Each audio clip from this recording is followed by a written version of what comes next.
আমার স্বামী টিটু ঘর জামাই থাকত আমাদের বাড়িতে, কিন্তু সে ছিল অকর্মা, কোনো কাজ করতে পারত না। কিন্তু তাকে আমি অনেক পছন্দ করতাম, তাই বিয়ে করে ফেলি। আমার মেজ ভাবির সন্তান হতো না, তাই আমার মেজ ভাই সবসময় মনমরা হয়ে থাকত আর ভাবিকে বলতো তোকে ছেড়ে দিয়ে আরও একটা বিয়ে করব। কিন্তু হঠাৎ একদিন রাতে লক্ষ্য করলাম আমার স্বামী টিটু মেজ ভাবির ঘর থেকে বের হচ্ছে।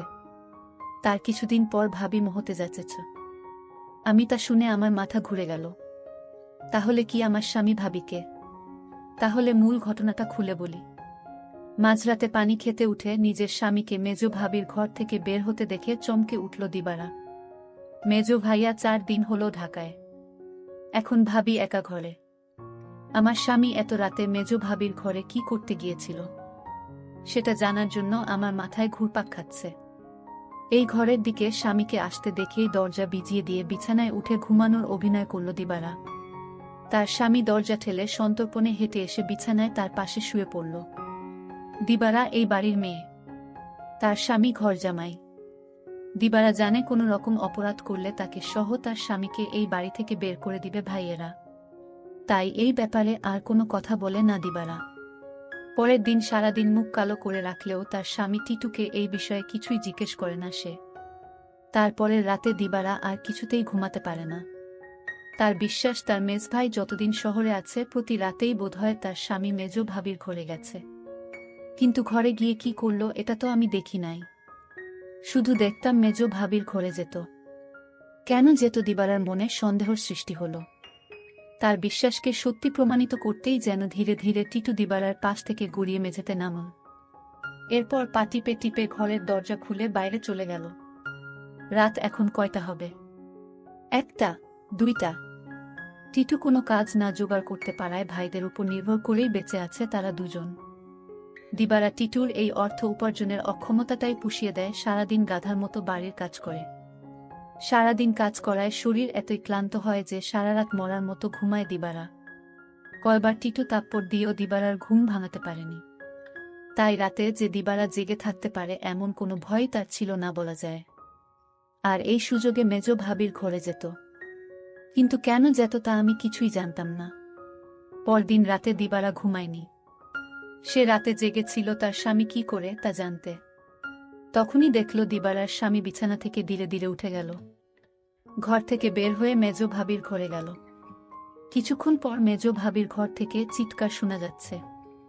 মনে হচ্ছে ভাবির এক অন্যরকম চিৎকার। আমি ভাবতে থাকলাম কি হতে যাচ্ছে এখানে। আমি কিছুটা আন্দাজ করতে পারলাম না আসলে ওই ঘরে কি হচ্ছে। টিটু চলে যেতেই বালিশে মুখ গুজে ফুপিয়ে কেঁদে উঠল দিবারা। সে তার স্বামীকে কত ভালোবাসে, সে কিনা করে সারাদিন তার জন্য, আর সে কিনা তার সাথে বিশ্বাসঘাতকতা করতে পারে। দিবারা ভাবল ওই ভাবির ঘরে কেন আমার স্বামী টিটু যায়, এটা আমার যে করে হোক জানতে হবে। পরের 2 রাত অনেক চেষ্টা করেও জেগে থাকতে পারল না দিবারা। সারাদিনের কাজের ধকলে এতই ক্লান্ত থাকত যে মাঝরাত পর্যন্ত বিছানায় শুয়ে জেগে থাকা তার পক্ষে অসম্ভব ছিল। তারপরে যখন মেজ ভাই চলে এলো তখন থেকে দিবারা কিছুটা নিশ্চিন্ত হল। তারও কয়েকদিন পর এক রাতে গভীর ঘুমে ঘুমিয়ে রয়েছে দিবারা। অনেক ধাক্কাধাক্কি করে তাকে উঠালো তার স্বামী টিটু। ঘুম জড়ানো ক্লান্ত কণ্ঠে দিবারা বলল, কি হয়েছে? এত রাইতে ডাকেন কেন? লাইটটা একটু জ্বালাও তো। সারাদিন কাম কইরা কুল পাই না। উনি আছেন তার চিন্তায়, এখন ঘুমান। এই বাড়ির সবচেয়ে অবস্থাপন্ন বলা যায় মেজ ভাই শহীদকে। তার স্ত্রীও অবস্থাসম্পন্ন ঘরের মেয়ে। শহীদ মিয়ার বড় চালের আড়তের ব্যবসা। গ্রামের দিকে হলেও শহীদের ঘরটা দেখার মতো। ইট সিমেন্টের দেয়াল আর টিনের দোচালা। তার ডান পাশে 2টো ইটের তৈরি ছাপড়া ঘরে থাকে ছোট ভাই বাদল আর বড় ভাই জলিল। তাদের 2টো ঘরের মুখোমুখি উঠান পেরিয়ে একটা টিন আর বাঁশের তৈরি ঘর। এখানেই দিবারা আর টিটুর সংসার। দিবারা খুব চিকন আর কালো হওয়াতে বাবা মায়ের মৃত্যুর পর 3 ভাই অনেক খুঁজেও কোনো পাত্র পায় না। শেষমেশ এক ভব ঘুরে ভাদাইমা গোছের এই টিটুকে ঘর জামাই হিসেবে আনে। ভেবেছিল টুকটাক কিছু কাজে তাকে লাগাবে, কিন্তু সে পুরোই অকর্মা। সেই দিনের প্রায় 1 মাস পর বাড়িতে বিরাট উৎসবের মতো আয়োজন হলো। দিবারার ছোট ভাইয়ের 2টা আর বড় ভাইয়ের 3টা সন্তান হলেও মেজো ভাই বিয়ের 4 বছর পরেও সন্তানের মুখ দেখতে পারেননি। মেজো ভাই আরেকটা বিয়ে করবেন কিনা এটা নিয়ে চিন্তা ভাবনা করছিলেন। যে স্ত্রী তাকে সন্তানের মুখ দেখাতে পারবে, মেজো বউকে তাহলে এই বাড়ি ছেড়ে চলে যেতে হতো। ঠিক এই সময়েই আনন্দ সংবাদটা পেল সবাই। মেজো বৌমা হতে চলেছে। মেজো ভাইয়া আর ভাবির আনন্দ দেখে কে। এই উপলক্ষেই এই উৎসব আয়োজন। দিবারা যখন আনন্দের সাথে টিটুকে এই খবরটা দিল তখন সে সামান্য একটু মুচকি হেসে বলল, ভালোই তো। শুনছিলাম কোনো ফকিরের কাছ থেকে পানি পড়া নিচ্ছে। ফকিরটা কামেল। সেও কি যাবে নাকি সেই ফকিরের কাছে? কোথায় থাকে সে? যেখানেই থাকুক, তুমি যাবে কি না সেটা বলো। দিবারা বলল, আমার দরকার নাই। আমি সবই বুঝি, তুমি ভাবিরে ফকিরের কাছ থেকে পানি পড়া এনে দাও, এটা তোমার বানানো কথা। এটা আমি বিশ্বাস করি না। দিবারা আরো বলল, আমি একদিন তোমার এই রহস্য খুঁজে বের করব। আর যেদিন তুমি ধরা পড়বে সেদিন বুঝতে পারবে তোমার কি অবস্থা হয়। টিটু তখন বলেছিল, তুমি আমারে বিশ্বাস করো না। দিবারা বলল, করি, কিন্তু তুমি তোমার প্রতি আমার বিশ্বাস দিন দিন উঠে যাচ্ছে। যতদিন পর্যন্ত আমি জানতে না পারবো তুমি মেজো ভাবির ঘরে কেন যাও, ততদিন পর্যন্ত তোমার প্রতি আমার আর বিশ্বাস হবে আর হবে না। দিবারা এই কথা বলে ঘুমাতে গেল। তার স্বামী টিটু তার সাথে শোয়া ছিল, কিন্তু হঠাৎ করেই দেখল তার স্বামী বিছানায় নাই। তখন দিবারা চিন্তা পড়ে গেল, আজও চলে গেল। ভাবির রুম থেকে এক প্রকার চিৎকার আসতে শুরু করল। আমি কিছুই বুঝতে পারলাম না এটা কিসের চিৎকার। মনে হচ্ছে মেয়েলি কণ্ঠ। প্রায় 1 ঘন্টা পর দিবারা দেখতে পেল মেজো ভাবির রুম থেকে বের হতে। দিবারার মনে দিন দিন সন্দেহ বাড়তে লাগল। তারপর দিবারা ভাবল, একদিন আমি জানালা দিয়ে দেখব তারা কি করে। দিবারার স্বামী দিন দিন দিবারার প্রতি কমে যাচ্ছে। কিন্তু আজ 2 দিন যাবৎ দিবারার স্বামী মেজো ভাবির রুমে যাচ্ছে না, সেটা লক্ষ্য করল দিবারা। দিবারা তার স্বামী টিটুকে জিজ্ঞেস করল, কই, আজকাল তো তোমায় আর দেখি না ভাবির রুমে যেতে। তার স্বামী টিটু তাকে একটা তাপ্পড় মেয়ে বলল, তোমার বাবার বাড়ি থাকি বলে তুমি কি আমায় যা বলবে তাই মনে করবে? সবকিছুর ভিতর শুধু কি তোমার অধিকার আছে, আমার নেই? এর মধ্যে হঠাৎ খবর আসলো মেজো ভাবি মা হতে চলেছে। দিবারা সেটা শুনে থমকে গেল, কারণ মেজো ভাবির স্বামী মানে আমার মেজো ভাইয়ার তো সমস্যা ছিল। তাহলে কিভাবে সে মা হতে চলল? আমার মাথায় কোনো কাজ করছে না। আমার মনে সন্দেহ হতে লাগল। দিবারা তার স্বামীকে বলল, আপনি এখন আর দেখি দিবারার রুমে যান না কেন? কখন কি করব সেটা আমার ব্যাপার। যাই হোক, আমি এবার অপেক্ষায় আছি কখন আবার আমার স্বামী তার রুমে যায় সেই প্রতীক্ষায়। এর কিছুদিন পর তার স্বামী টিটু ভাবির রুমে গেল। তারপর আমি জানালা দিয়ে যা দেখলাম তা দেখে আমার চোখ ছানা বড়া হয়ে গেল। দিবারা এই দৃশ্য দেখে সে বিছানায় শুয়ে কান্না করতে লাগল। ঠিক তখনই আমার স্বামী টিটু আমার রুমে এসে পড়ল আর আমায় বলতে লাগল, আরে শাহানা, লাইট জ্বালাও না, দেখ কি দেই। বিরক্ত হয়েই বিছানা থেকে নেমে লাইট জ্বালালো দিবারা। তারপর চকিতে এসে বসল। টিটু তার সবগুলো দাঁত বের করে হেসে পাঞ্জাবির পকেট থেকে এক জোড়া চুড়ি বের করল। আরেকটু কাছে আসো, পরায়া দেই। চুড়িগুলো দেখে চিনল দিবারা এগুলো স্বর্ণের। আর এর মালিক যে মেজো ভাবি ছাড়া কেউ না, তাও সে ভালো করে জানে। সে ভয়ে ভয়ে ফিসফিস করে বলল, এগুলা তো মেজো ভাবির, তুমি পাইলা কই? আরে ভয় পাইও না, চুরি করি নাই, মেজো ভাবি আমারে দিচ্ছে। বলো কি? সে কেন দেবে? তোমার একটা কথা কই। কই কই কইরাও এতদিন কইতে পারি নাই শর্মে। ভাবছিলাম তুমি আমারে ভুল বুঝবা, কিন্তু তোমারে আমি কি কিছু গোপন করি বলো? ভুল বুঝো না বউ। মেজো ভাই এইবার ঢাকায় যাওয়ার পর কয়রাত আমি মেজো ভাবির ঘরে গেছিলাম।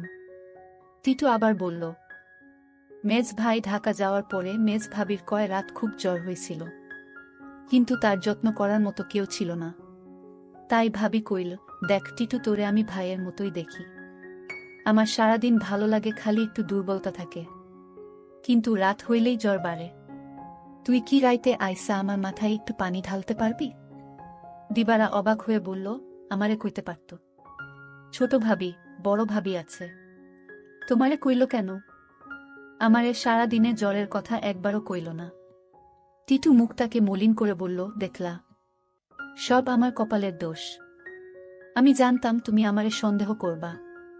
আমি কি আর মাইন্সে বিশ্বাস পাওয়ার যোগ্য? দিবারা এবার কাঁদো কাঁদো হয়ে বলল, না গো, আমি ওইটা বলি নাই। আমি তোমারে বিশ্বাস করুম না তো কারে করুম কও? তুমি ছাড়া আমার আর কেরা আছে? তুমি আমারে ঠকাই বা ফিরিসতা আইসা কইলেও বিশ্বাস করুম না। এই না হইলে আমার বউ। শুনো, ভাবিরে কইলাম দিবারারে পাঠায়া দিবনে। ভাবি কইল, আহা, বেচারি সংসারটার লাইগা কাজ কইরা সারাদিন মরতাছে, তারে আবার রাইতে ত্যাক্ত করা কেন?